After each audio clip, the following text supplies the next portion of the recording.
because the prevalent mindset, and even for Yes. us, even though we strive to be as ethical as we can, and to be human centric, but the commercial pressure will always be there. It's a matter of how do you find the balance.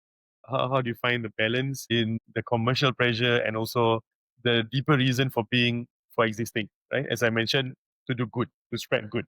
So making money is good, but if that is at the expense of all your staff, right? You have to sack everyone, then is that necessarily doing good? So the balance is a tricky balance. I mean, there are many opinions. I believe some of the more positive opinions would be that AI will increase productivity so much that everybody will get richer, everyone will benefit. We can have things like universal basic income and stuff like that, right? So there's that kind of sort of utopian worldview of the future with AI. And then, of course, in the short term, they say you'll have to bear the pain until we reach that point, right? As in the short term, a lot of people will lose their jobs before the world gets rich enough to care for everybody. I hope that will happen at the part of caring for everybody. But the way the world is today, the capitalist world, it has proven itself again and again and again. From the military complex that we are seeing in action right now to the financial system, it's all created and rigged to just make the rich richer. As long as the masses don't vote the leaders out, they will push the maximum, right? Because that's the combination of capitalism and democracy.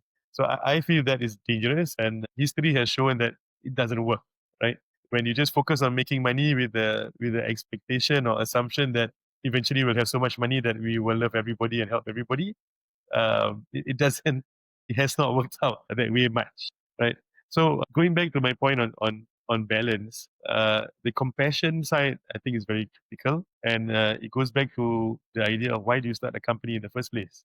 If it's only to make money, then there's not much else to talk about. It's just a money making machine. If you don't need people, you won't hire people. If you can train your AI to replace people, then that's what you'll do. And while I'm sure all startups, all companies to some extent will adopt that, it goes back to the balance, right? Who are you serving? So for me, our founders, the employees, these are all stakeholders. They're all people. They are there because they want to contribute to something. So the entire framework revolves around the concept of doing good, and that for this to work well, it needs to be present and prevalent at every level. The founders, their employees, their clients, their partners. So that's where we also try our best to pull together our community, right? Which is made out of two parts.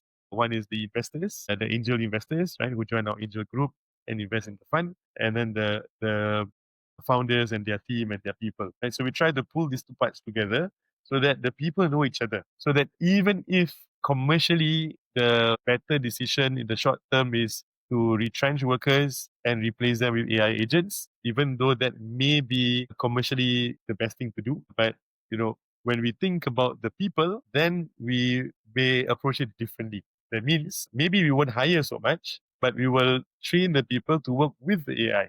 Because now the assumption is AI is perfect, AI can do so many things, AI is brilliant, is magic and all that. But in reality, AI is not there. Although, people are saying it's moving so fast, it's a matter of time before it becomes superhuman. But I feel that the human element will always need to be there. And so we need to find a way to, I think what you pointed out is to combine the humanity and humans in terms of our unique capabilities, right? Which includes compassion, morality, and ethics with AI, right? So that both can come together in a way that brings benefit to humanity.